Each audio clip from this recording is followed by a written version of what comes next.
बिस्मिल्लाहिर्रहमानिर्रहीम। अस्सलाम वालेकुम। आज 1 जून बरोज़ इतवार हम बात करेंगे समड़याल में पाकिस्तान की अवाम, और समड़याल की अवाम आज जीत गई है। और जितनी मुबारकबाद और शाबाश पेश की जाए समड़याल की अवाम को वो कम है। उसकी तफसीलात मैं आपके साथ शेयर करूँगा और साथ में आपको बताऊँगा इमरान खान का विजन वो जो जेल से दे रहे थे, वो कैदी जो जेल में बैठ के बड़ी बात करता है या बड़ा बयानिया देता है या वो पाकिस्तान की फ़ॉरेन पॉलिसी दे रहा है, बिल आखिर इन हुक्मरानों को भी समझ आ गया है और इमरान खान के विजन के मुताबिक कामयाबी मिली है पाकिस्तान को। उसकी तफसीलात भी मैं आपके साथ शेयर करूँगा। साथ हम बात करेंगे मौलाना फजल रहमान की जानिब से ख़ुद मौलाना के बेटे की जो वजारत है उसका बहुत बड़ा स्कैंडल सामने आ चुका है। और साथ अब मौलाना KP हुकूमत के ख़िलाफ़ एक एहतजाज की बात करते हैं और KP हुकूमत ने मौलाना को ऐसे दिन में तारे दिखाए हैं कि जिस स्कैंडल की बुनियाद पर वो एहतजाज की बात करते हैं वो बेसिकली मौलाना ही की निगरान हुकूमत में हुआ। जो मौलाना के जो समधी थे वो गवर्नर थे और उनके हाथ के नीचे वो सारे का सारा कोहिस्तान का एक बड़ा स्कैंडल 40 अरब रुपए का स्कैंडल है जिसको PTI हुकूमत ने उठाया। अब तक 20 अरब रुपए की रिकवरी कर चुके हैं। उसके ऊपर मौलाना एहतजाज की कॉल की बात करते हैं। पहले मौलाना की बात कर लेते हैं कि मौलाना ने क्या कहा और फिर पाकिस्तान तहरीक इंसाफ ने क्या कहा और फिर मौलाना के बेटे का जो स्कैंडल सामने आया वो भी मैं आपके साथ शेयर करता हूँ। मौलाना ने कहा कि मुल्क की इस्लामी शनाख्त को ख़त्म किया जा रहा है, कुरान और सुन्नत के मुनाफी कानून साजी हो रही है, जनाब रज़ा के लिए आसानियाँ और जायज़ निकाह के लिए मुश्किलात पैदा की जा रही हैं। वो जो बिल आया 18 साल से कम उम्र शादी का, उससे मुतल्लिक मौलाना ने कहा कि 18 साल से कम उम्र बच्चों की शादी पर पाबंदी के लिए कानून साजी का मतलब है कि हम अभी भी नौ आबादियाती और ग़ुलामी के दौर से गुजर रहे हैं।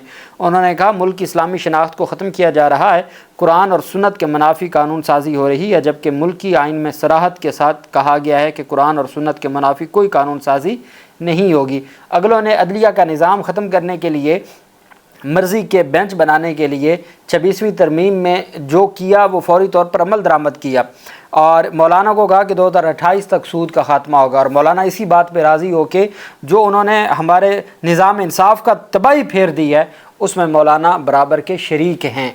जो भी 26वीं तरमीम के, ये बहुत सारी चीज़ें हैं। एक वक्त आएगा कि 26वीं यानी तरमीम बड़े बड़े जो मार्शल लॉ गुजरे उससे भी ज़्यादा इसको घिनौना समझा जाएगा। ये हमारे निज़ाम को ऐसे तबाही फेरने के मुतरादिफ है। मौलाना ने कहा कि एक तरफ हुकूमत मुसल्लह ग्रोहों से बातचीत करना चाहती है, हमारे साथ क्यों नहीं बात करती। और साथ उन्होंने कहा जी कि हम एक प्रेस कॉन्फ्रेंस करने जा रहे हैं, सूबों में जलसे मुनक्कद करेंगे, सूबाई हुकूमत के ख़िलाफ़ भी हम करेंगे एहतजाज। कहते हैं मैं एक लतीफ़ा मुझे एक बंदा सुना रहा था कि पीपल्स पार्टी ने KP हुकूमत के ख़िलाफ़ एहतजाज किया है। बेसिकली वो KP हुकूमत के ख़िलाफ़ इस वजह से एहतजाज था कि हमारे करप्शन के रिकॉर्ड क्यों आपने तोड़े हैं। उन्होंने कहा सिर्फ इल्ज़ाम की हद तक न रहे बल्कि KP में करप्शन की अदालती सतह पर तहकीकात होनी चाहिए। खैबर पख्तूनख्वा में उस वक्त तक करप्शन ख़त्म नहीं हो सकती जब तक मौलाना फजल रहमान की हुकूमत नहीं आती। और उन्होंने कहा जी कि हम KP हुकूमत के ख़िलाफ़ एहतजाजी तहरीक शुरू करेंगे। बहुत अच्छी बात है, उनका हक़ बनता है, उनको करनी चाहिए, इसमें तो कोई दूसरी राय है नहीं। अब हम आ जाते हैं, पहले मैं आपको पाकिस्तान तहरीक इंसाफ की KP हुकूमत ने जो जवाब दिया मौलाना का वो मैं आपको बता देता हूँ। ये मौलाना बात कह रहे थे करप्शन स्कैंडल की, कोहिस्तान करप्शन स्कैंडल की, जिसमें वक्तन फ़वक्तन मैं आपको बताता रहा हूँ। अब कोहिस्तान करप्शन स्कैंडल है निगरान हुकूमत का और उसमें 40 अरब का था, 20 अरब अब तक रिकवरी हो चुकी है। तर्जमान KP हुकूमत ने कहा कि मौलाना जिस करप्शन स्कैंडल की बात करते हैं उस वक्त वो ख़ुद निगरान हुकूमत का हिस्सा थे। मौलाना के लोग ठेके और कमीशन लेकर तिजोरियाँ भर रहे थे। उस वक्त चोरी शुदा 20 अरब रुपए आप ही के लोगों से हमने वसूल किए हैं। मौलाना जिस कोहिस्तान स्कैंडल की बात कर रहे थे वो निगरान दौरे हुकूमत का था और उनकी जमात उसी दौरे हुकूमत का हिस्सा थी, PDM का। उस स्कैंडल का सुराग लगाया हमने, 20 अरब रुपए बरामद किए हमने, मज़ीद 20 अरब भी हम बरामद करेंगे। तर्जमान ने कहा कि वज़ीर आला गंडापुर के ख़िलाफ़ नहीं, जबकि सूबाई बजट में हम आवाम को भरपूर रिलीफ देंगे। पीपल्स पार्टी और JUI समेत दीगर पार्टियां पहले आवाम की सपोर्ट हासिल करें, उसके बाद पाकिस्तान तहरीक इंसाफ के ख़िलाफ़ निकले।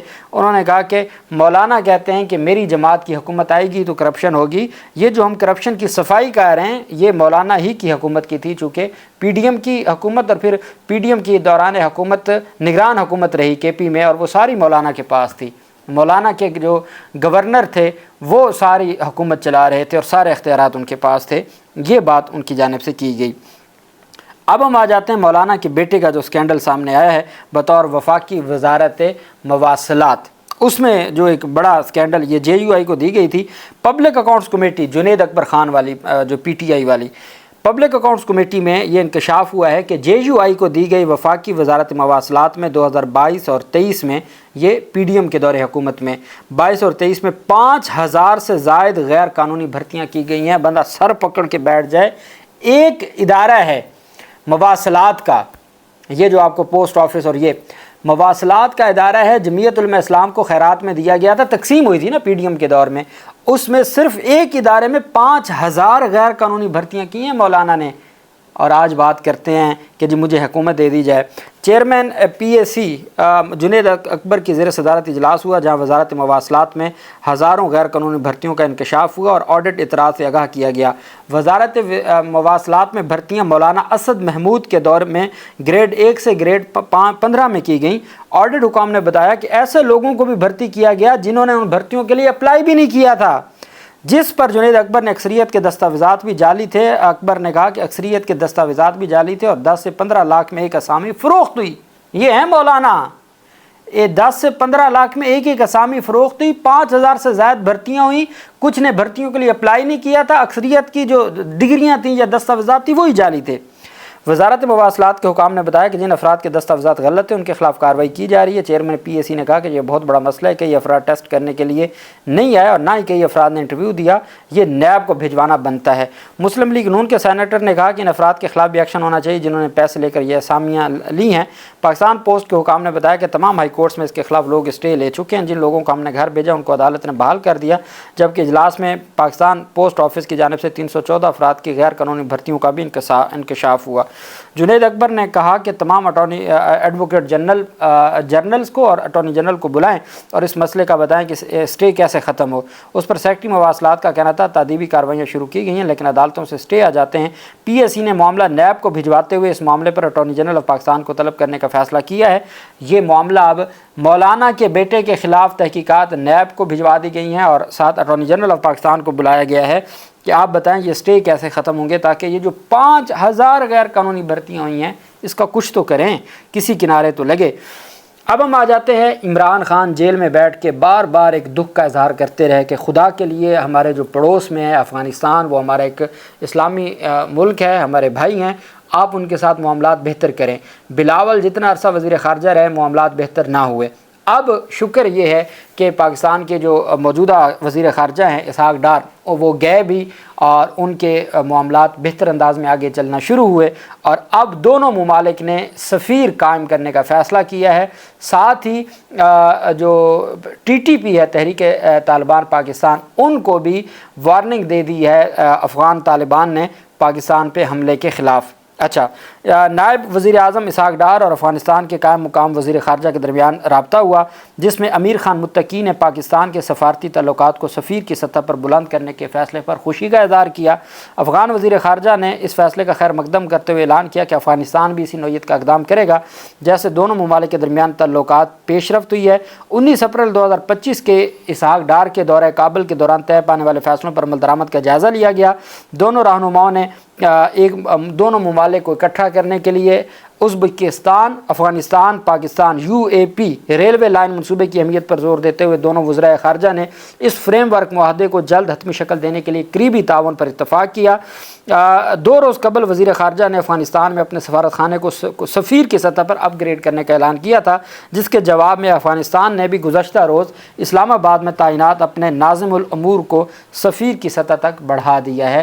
وہ جو ناظم الامور تھے وہ پاکستان نے بھی افغانستان میں اور افغانستان نے پاکستان میں ان کو پرماننٹ سفیر تعینات کر دیا ہے۔ وہ جو ریلوے منصوبہ تھا جو رکا ہوا تھا اس کو بحال کیا جا رہا ہے۔ تو یہ وہ چیزیں ہیں جس کے بارے میں عمران خان کہتے تھے کہ جب تک ہمارا یہ بارڈر سیکیور نہیں ہوگا اور ہمارے ان کے ساتھ معاملات بہتر نہیں ہوں گے، جنگ کسی مسئلے کا حل نہیں ہے بہتر انداز میں، اور اس میں چائنا کا بڑا کردار ہے اس پورے معاملے میں اور حالات بہتر کرنے میں۔ اور جب ہمارے حالات انڈیا کے ساتھ خراب ہوئے، ہمیں خود سمجھ آیا کہ ہم چیزوں کو بہتر انداز میں ہی آگے بڑھایا جا سکتا ہے۔ آخر میں سمبڑیال کی غیور عوام کو سلام پیش کرتا ہوں۔ ان کو علم تھا کہ ان کا ووٹ जिस डब्बे में वो वोट डालेंगे वो निकलेगा किसी और के डब्बे से। वो जानते थे इन बातों को, उनको पता है कि हमारा जो इलेक्टोरल सिस्टम है जानबूझ के उसको इतना तबाह किया जा रहा है कि आवाम की ये जो आखिरी उम्मीद है ये भी ख़त्म हो।